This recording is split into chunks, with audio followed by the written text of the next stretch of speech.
Am I the a-hole for throwing out my brother-in-law's fiancée and saying her comment was out of line?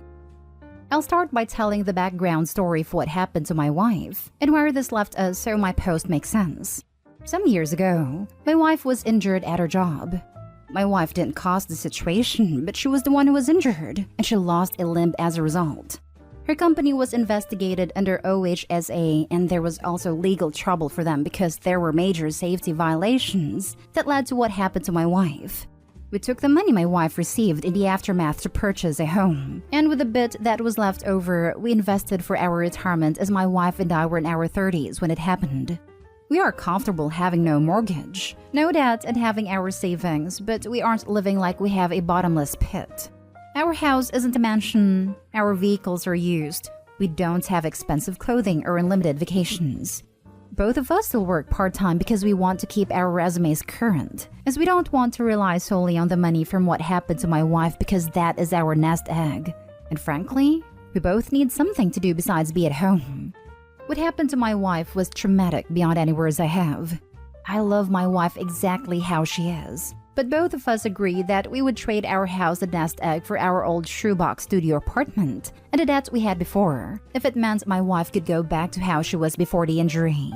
But the money we got was not from something happy. Also, we have never bragged or flaunted our money at anyone.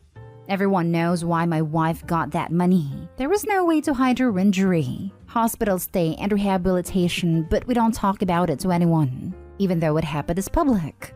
My wife's brother got engaged, and we had the two of them over for dinner and drinks. And his fiancée had a gall to tell my wife, and me, how lucky she was to have the accident because it got her money to be able to afford a house in an expensive market. She further told her she would gladly chop off her own limb, the same limb my wife was missing, to have a free house and to not have to go to work every day. I told her to leave my house because her comment was so out of line to me.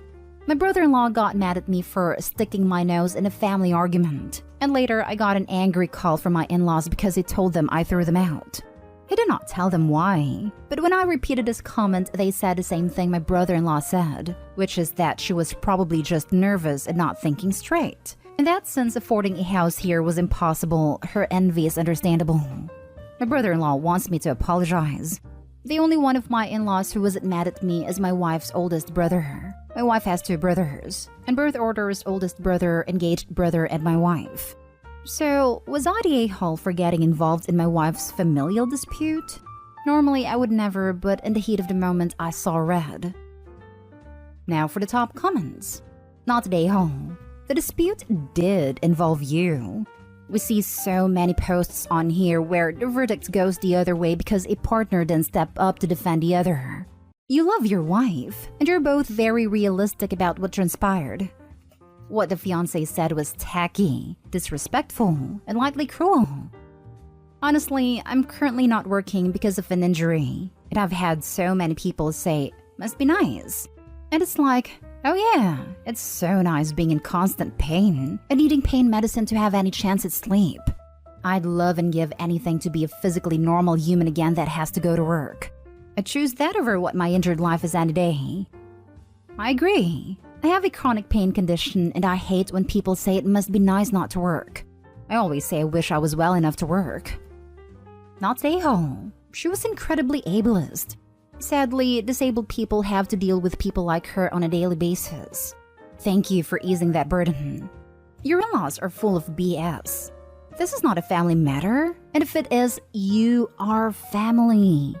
You were defending your wife from a cruel person, and I'm sure she's glad you did. Agreed. Plus, if he isn't family, then who is the fiancé to get involved with this? She isn't even married into the family yet. Not a-hole, and I would never allow her into my home again. Do not apologize. You did nothing wrong. Next story. Am I the a-hole for calling my sister a crazy, delusional woman? My wife thinks I should have handled the situation more diplomatically.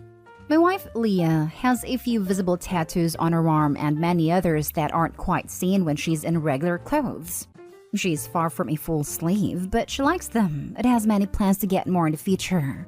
My sister, Katie, called me in the early morning, distraught and frantic, begging me to watch her son, 6, and her daughter, 4, for the weekend. I said yes right away and she dropped off her children and left. To be honest, I thought that I would be the last person Katie would call in an emergency. Katie hates Leah. Not for any justifiable reason, but because Leah has thug tattoos, as she describes. Katie believes that a woman with tattoos is a cheap woman and will only corrupt a good home. Of course, because of these comments, I choose not to speak to my sister often. Leah and I took my niece and nephew to the playground, where my nephew fell and scraped his knee a little. As expected, he was in tears for a few minutes, but Leah cheered him up, played with him, and placed a Hello Kitty Band-Aid on a cut. It was a very small accident. When Katie came to pick them up, the first thing that she noticed was the Band-Aid covering my nephew's knee. She immediately stormed over to Leah, who was bringing over some tea for Katie, and accused her of deliberately hurting her child. Leah was very confused, and I tried to explain the manner in which my nephew got a Band-Aid, but Katie wasn't listening. She kept blaming Leah, and only Leah, for not taking better care of her children. Things began to quickly escalate. Leah was trying to get Katie's kids to pack their things so that they could get out of there as fast as possible, but Katie kept threatening to call the police on Leah, accusing her of very serious crimes. At the moment, it didn't look like these were empty threats either. She was fishing in her purse for her phone and Leah and I were confused, but worried. At this point, I was getting fed up. I essentially yelled at Katie to stop acting like a crazy, delusional person and leave my house at once. She was upset but left 5 minutes later. Of course, Leah is happy that I did that, but wishes I didn't yell, especially in front of the children. My family has taken Katie's side as it's only a mother's instinct to want to protect her children. Not stay home. Now you know how your whole family stands. What did your nephew need protection from? Gravity? Nah, my wife turned herself invisible and pushed the kid over. He needs a full bodysuit to protect himself from the deadly attacks of my wife. But if she's invisible, nobody can see her evil tattoos. Are you sure it wasn't witchcraft? Not stay home. I think that needs to be the last favor you do for Katie. Maybe even the last time you speak to her. What she threatened is incredibly serious. Obviously, there was no fault on your wife's part or yours. But depending on what industry your wife works in, even the slightest rumor of those allegations can be damaging. Especially if your other family's backing your sister's false claims.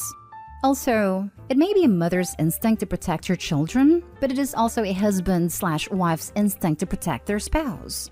So you had just as much of a reason to yell. My guess is that your family is also not a fan of your wife and has no problem with anything that could cause problems for her or your relationship. Yeah, I think I've realized that I can never interact with my niece and nephew again, no matter how big the emergency. Just wait until they are old enough and reach out then. I've seen where people set up email boxes for their kids and write them notes on birthdays, holidays, special occasions. Then they give them to log in when they turn 18. You could do something like that if you want a way to show them when they are older that you always wanted a relationship with them. Not stay home. Tell the rest of your family that they need to get a reality check. Katie was harassing your wife for no justifiable reason. Good on you for defending her. Next story. Am I the a-hole for expecting my sister to reimburse me for my son's suit? I, 38 male, am a father of 2 boys. Andrew, 14 male, and Marshall, 12 male.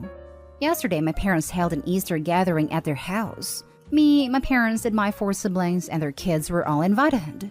Marshall told me that he was planning on wearing what he wore to church to my parents' place, a suit and tie. My wife and I reminded Marshall that everyone was going to be dressed more casually, but he said he didn't care. I wasn't too surprised because Marshall has always been kind of a sharp dresser.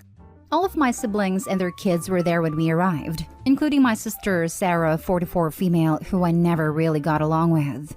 Her twins, both 16 male and daughter, 14 female, were also there. Sarah spoils her kids rotten, and they've always been super bratty because of that. Every family gathering, they've always been pretty rude to their cousins, and they always act super entitled. And surprisingly, Sarah's kids were relentlessly picking on Marshall for choosing to wear a suit, when almost everyone else was dressed more casually. I could tell it really bothered Marshall, but he did his best to not let it get to his head. He did his best to ignore them, and he just hung out with Andrew and his cousins that he gets along with. At around 4:30, we all gathered for dinner outside.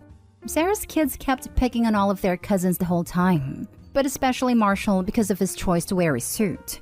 Again, he did his best to ignore them, but I still felt really bad. For dessert, my mom made strawberry and chocolate milkshakes for everyone in 2 large blenders that she had.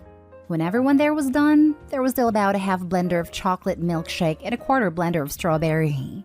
Sarah's kids decided it would be funny to dump them on Marshall and ruin his suit, so that's exactly what they did. Poor Marshall was super embarrassed afterwards and ran away crying. My wife went to go chase him and calm him down. I had enough at that point, so I grabbed Andrew and left. I sent Sarah the dry cleaning bill and told her that I am expecting her to pay it, and that if the dry cleaners can't fix Marshall's suit, then she will have to reimburse me for the suit, along with a dress shirt and tie, as well, because she acted like it was no big deal that her kids decided to bully Marshall for no reason. She then told me that she doesn't think that she should have to reimburse me, and that I'm a terrible father for having my son wear a suit to a casual gathering. I blew up at her, telling her that she has no business in saying how my son should dress, and that she needs to learn how to discipline her bratty teenagers, and that she needs to stop spoiling them. I do feel like that may have been uncalled for. My parents and all of my other siblings are all on my side, believing that Sarah should reimburse me, but they do believe that I should have had Marshall dress more casually.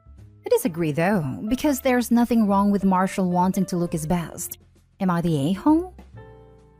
Now for the comments. Not the a-hole. Marshall wasn't dressed inappropriately. It was a family party on a major holiday, not a hike through the Grand Canyon. His cousins ruined his clothes on purpose. It wasn't an accident. They wanted to embarrass him and mess up his clothes. Their parents absolutely should pay to fix the problem, and if they were decent parents, they would make their kids earn back every cent. Yep, it would be different if the suit got ruined playing outside. That would be Marshall's fault for wearing a suit, but playing like he was in normal clothes. He didn't. He took care of the suit and didn't affect anyone. The cousins deliberately ruined it. If those teenagers were mine, they would be paying for the suit and getting lectures for being bullies. Yeah, these brats did this out of meanness, not because they felt the suit was inappropriate for a casual gathering. Even if he was wearing gym clothes, their behavior would still be completely off the charts and unacceptable. Not stay home. It doesn't matter what Marshall was wearing. Although in an ideal world, she'd take a step back and ask herself if she really wants to insinuate that he was asking for it based on how he was dressed. Her kids deliberately wrecked his clothes. She needs to take responsibility for that. Edit. Everyone sucks here except for Marshall. Parents too weak to intervene and just let 16-year-old bullies pick on a 12-year-old that just wanted to look nice. Shaking my head, it must suck to be Marshall and feel abandoned to his tormentors. Your sister sucks and so do her kids. Poor Marshall. Info, did you just look at 2 16-year-old bully your 12-year-old without intervening? I am confused as to how the situation escalated and why it feels like nobody said anything. Exactly. That is what I just commented. What a toxic failure the OP wife and grandparents are as well. To just allow them to do this. That crap would not fly in my mother's house. At all. Edit. I'm not gonna leave any more comments for now, but thank you all for commenting. I saw a lot of comments saying how I should have directly intervened more and prevented a bullying, which I have failed to do. So my wife and I apologize to Marshall for that. I'm also gonna teach both Andrew and Marshall how to defend themselves if something like this happens again. I have also told my parents and all of my other siblings that I will not be attending any more family gatherings if Sarah and her kids are invited. That is, until she pays for the suit and her kids' behavior improves. I'm also probably gonna go no contact with her for a while. Now, for the last story, am I the a-hole for refusing an apology from a kid that used to bully me? I, 13 male, got bullied from ages 6 to 9 by a kid, now 15. Let's call him Alex. Alex bullied a lot of kids, but he did it to me the most. When I was 7, my sister lost the battle with cancer and passed away. Me and my parents were very sad about it, but Alex decided it was a good reason to torment me even more. He would constantly say that it was my fault my sister passed away and things like that. When I was 9, I got taller, so I wasn't an easy target anymore, and so the bullying stopped. 4 years later, when I was with a friend at a train station, I saw Alex again, and he came up to me saying that he wanted to apologize about what he did to me. I said that I can't forgive someone who bullied me about my sister's death. He then denied the fact that he bullied me about that and asked me why I made it up. My friend said that he shouldn't lie, and that everyone from our old class knows that Alex did that. He then got very mad and shouted at me saying that he didn't do that, and that he was the victim. I then said that he can F off, and that I will never forgive him for what he has done. Alex then ran away, crying of rage and humiliation. Since everyone at a train station was looking at him, Alex's mother scolded me and said that I shouldn't be so harsh, and that Alex can't help it because he has anger issues. I told her that having anger issues isn't an excuse to torment someone about losing their sister. She then got upset and ran to Alex, still with tears in his eyes. So, am I the a-hole? Not the a-hole.